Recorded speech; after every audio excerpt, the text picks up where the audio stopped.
नमस्कार। आप सभी पत्रकार मित्रों का हार्दिक अभिनंदन, हार्दिक स्वागत। आज 25 मई है और ठीक 2 दिन के पश्चात 27 मई देश के यशस्वी प्रधानमंत्री जी के शासन के 8 वर्ष पूरे। और इसी संदर्भ में आज मैं 8 वर्ष को लेकर जो मोदी जी ने इस देश के लिए किया उसको लेकर आज के बीच में आपके बीच में चर्चा करने आया हूं। मित्रों, आज से 8 वर्ष पूर्व यानी कि 2014 के लोकसभा चुनाव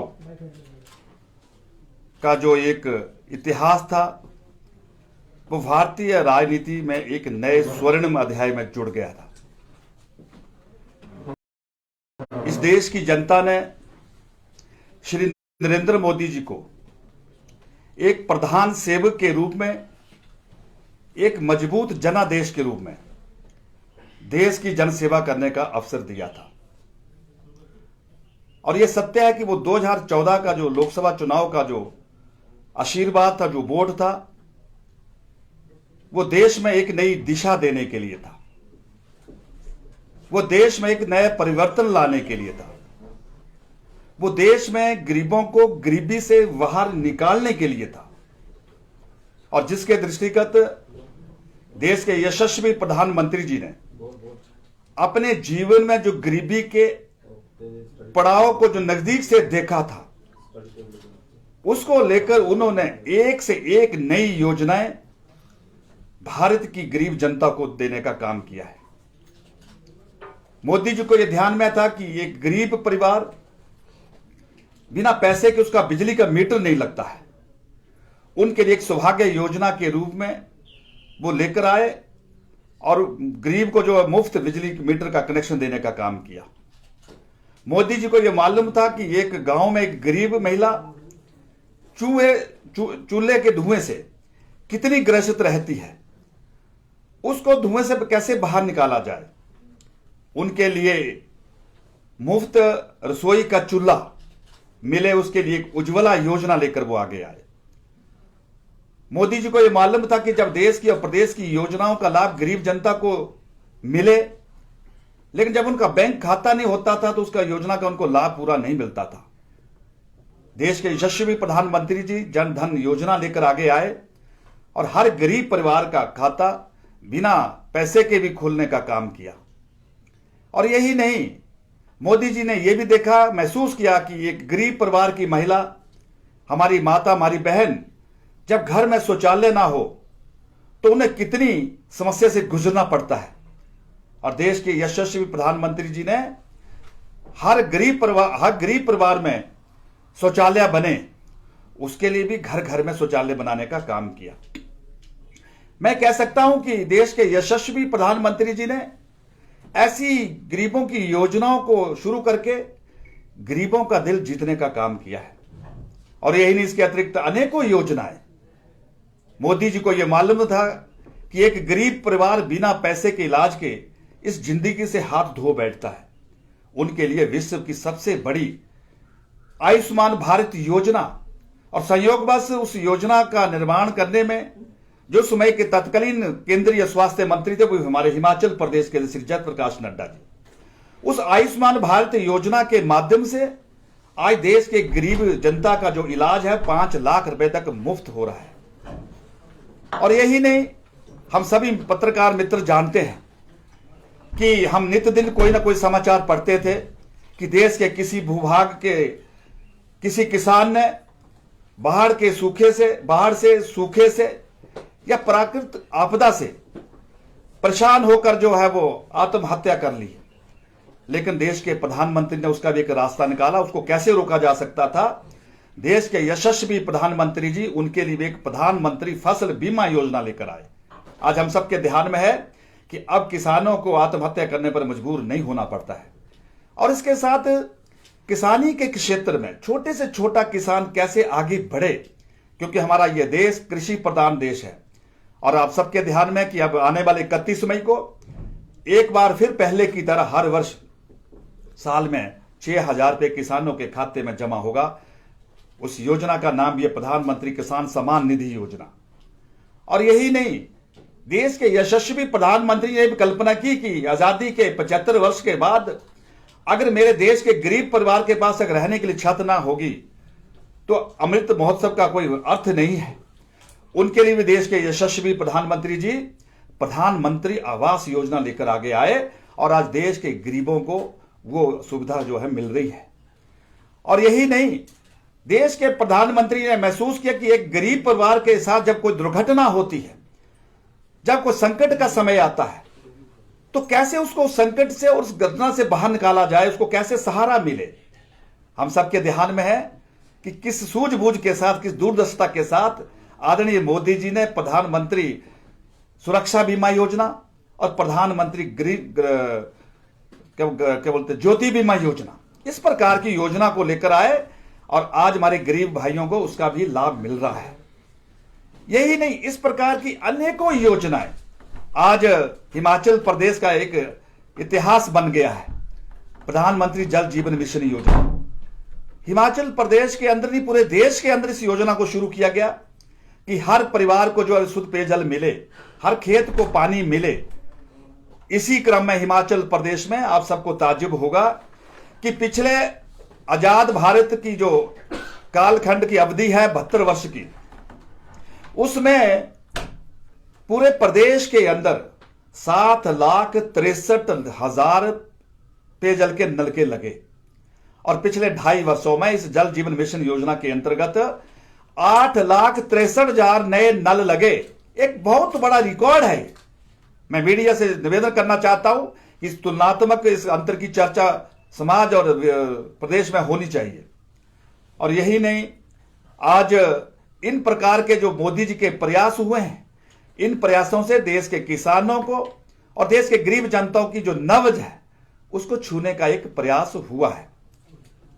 हम सबके ध्यान में कि जिस तरीके से देश के प्रधानमंत्री जी मोदी जी नेतृत्व कर रहे हैं कि ये देश आत्मनिर्भर बने, ये देश स्वावलंबन और स्वरोजगार की दृष्टि से आगे बढ़े, इस दिशा में भी देश के यशस्वी प्रधानमंत्री श्री मोदी जी ने stand up India, startup India और मेकअप इंडिया की ऐसी अनेकों योजनाओं को जमीन में उतारकर इस देश के विकास में एक नई ताकत देने का काम किया है।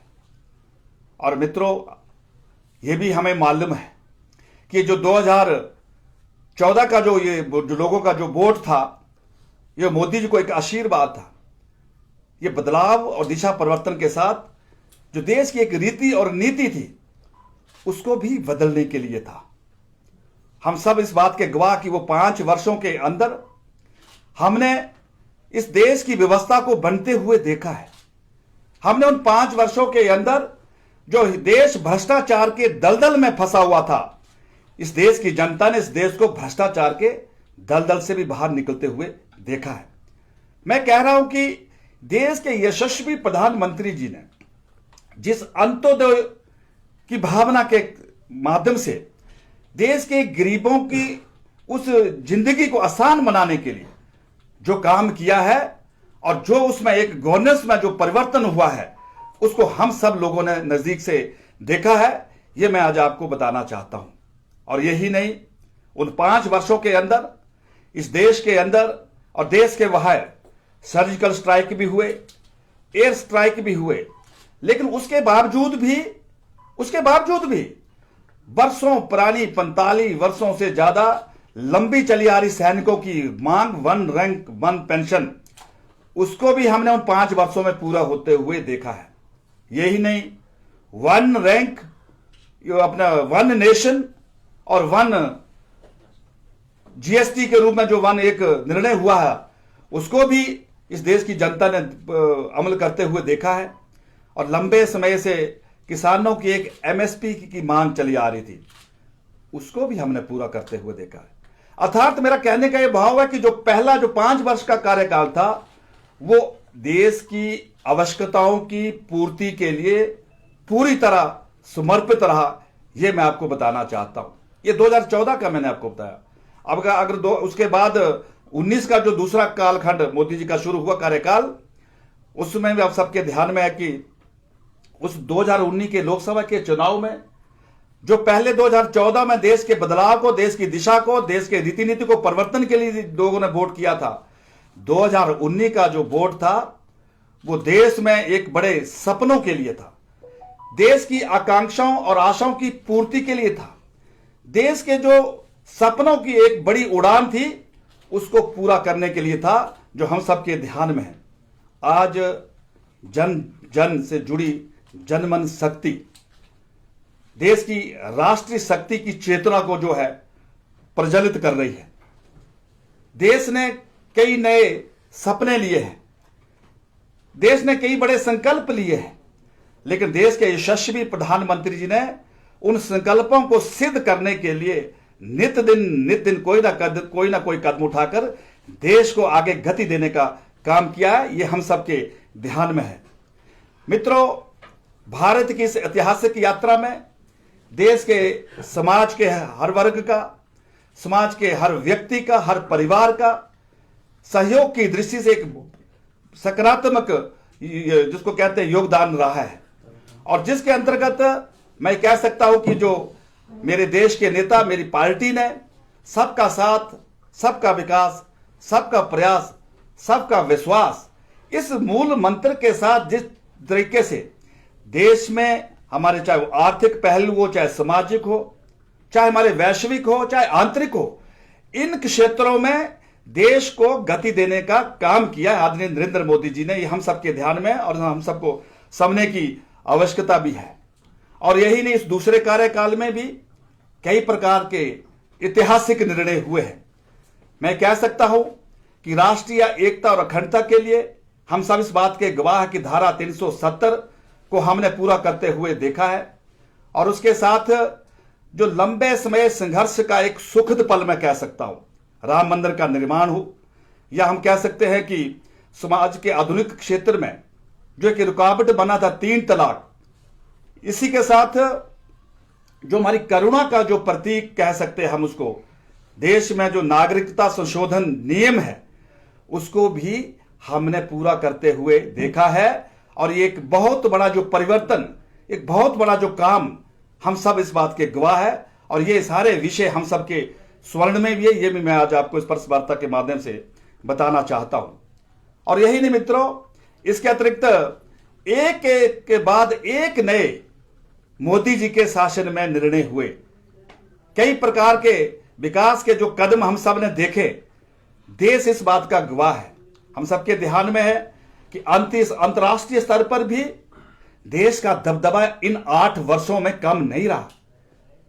आप सब इस बात के गवाह है कि देश के सबसे बड़े ताकतवर मुल्क, चाहे वो अमेरिका हो, चाहे वो रसिया हो, चाहे वो सऊदी अरब हो, या हमारे पड़ोसी जो मुल्क है अफगानिस्तान हो, मालदीव हो, सऊदी अरब हो या दुबई हो, हमने इन सभी देश को नरेंद्र मोदी जी को विश्व का एक शांति दूत के रूप में अपने अपने स्टेट के, अपने अपने देशों के जो सर्वोच्च अवार्ड है उनको भी हमने सम्मानित करते हुए एक प्रतिस्पर्धा की होड़ में देखा है। यह भी मैं आपको आज बताना चाहता हूं। और इसके साथ यह मैं कह सकता हूं कि पिछले कुछ वर्ष पूर्व हमारे देश के कुछ विरोधी दल के लोग मोदी जी के 56 इंची की छाती को लेकर कई प्रकार की कसीदे कसते थे। और मैं आज बताना चाहता हूं आपको कि हम सब के ध्यान में है कि वो म्यांमार की नागा की आतंकियों की वो घटना, उड़ी का वो हमला, या पुलवामा का सीआरपीएफ कैंप पर जैसे मोहब्बत का फिदाइन हमला, जिस तरीके से दुश्मन उन मुल्क के आतंकियों ने इस देश पर प्रहार करने का प्रयास किया था, मोदी जी ने सर्जिकल स्ट्राइक के रूप में उसी ही भाषा में उनको समझाने का काम किया है। ये 56 इंच के सीने जो जिसकी बात करते थे, ये उनकी ताकत का एक नमूना है। और यही इस देश से भी बाहर, क्या हम सब भूल गए हैं कि वो बालाकोट की 300 आतंकियों को ध्वस्त करने का जो विषय था, कि जब मोदी जी को यह मालूम हुआ कि आतंकी पाकिस्तान के उस धरती पर भारत को नुकसान करने के लिए वहां एक कैंप चला रहे हैं, और देश के यशस्वी प्रधानमंत्री ने अपनी सूझबूझ और कुशलता के साथ एयर स्ट्राइक के माध्यम से उन दुश्मन देश के आतंकियों को वही ध्वस्त करके हम सबके सामने उस घटना को प्रस्तुत किया। हम सब इस बात के भी गवाह है। एक इस प्रकार का जो बदलाव पिछले इन 8 वर्षों में मिला है, जिसकी आज मैं आपके बीच में चर्चा कर रहा हूं, मुझे इस बात का फख्र भी है। और यही नहीं, पिछले कुछ 2 वर्ष ऐसे गुजरे हमारे कि पूरे विश्व को कोरोना ने अपनी चपेट में ले लिया था। और उन 2 वर्षों में भारत में किस प्रकार का यहां वातावरण रहा है, उस हम सबके ध्यान में है कि उस कोरोना के विरुद्ध जिस तत्परता और जिस सजगता के साथ मोदी जी ने कदम बढ़ाकर अपने जो समाज के जो लोग थे, चाहे उनको हम जन समाज के माध्यम से कह सकते हैं, चाहे उनको जन साझेदारी के माध्यम से कह सकते हैं, चाहे वो जन सरोकार के माध्यम से जागरूकता चलाकर जिस तरीके से कोरोना के विरुद्ध लड़ाई लड़ी है, वो इस देश की जनता कभी भूल नहीं सकती है। मोदी जी ने लाल किले की प्राचीर से कहा था कि हम जान को भी बचाएंगे और जहान को भी बचाएंगे। लेकिन पत्रकार मित्रों, आप सबके ध्यान में है कि पोलियो का जो टीका उसके भारत में आने में 83 वर्ष लग गए थे। लेकिन मोदी जी की सूझबूझ, मोदी जी की कुशलता के कारण इसी ही धरती में 9 महीने के अंदर वो टीका तैयार हुआ और वो दोनों भुजों में मुफ्त लगाकर देश की जनता को मोदी जी ने देश की ताकत दिखाने का भी काम किया। हम सबके ध्यान में, हम सबके ध्यान में कि विश्व के बहुत से मुल्क ऐसी चिंता कर रहे थे कि अगर भारत में अगर कोरोना आ जाएगा तो पूरा विश्व संकट में घिर जाएगा। लेकिन आज विश्व की नजर में भारत का नजरिया बदल गया है। ये कुछ विषय थे जो कुछ 8 वर्षों की यात्रा के, और मुझे लगा कि आज मैं अपने पत्रकार मित्रों के साथ इन सारे विषयों को, सारे इन घटनाक्रम को साझा करूं। मुझे आज की प्रेस वार्ता में इतना ही कहना है। आप सभी आए, आपका बहुत बहुत धन्यवाद। नमस्कार।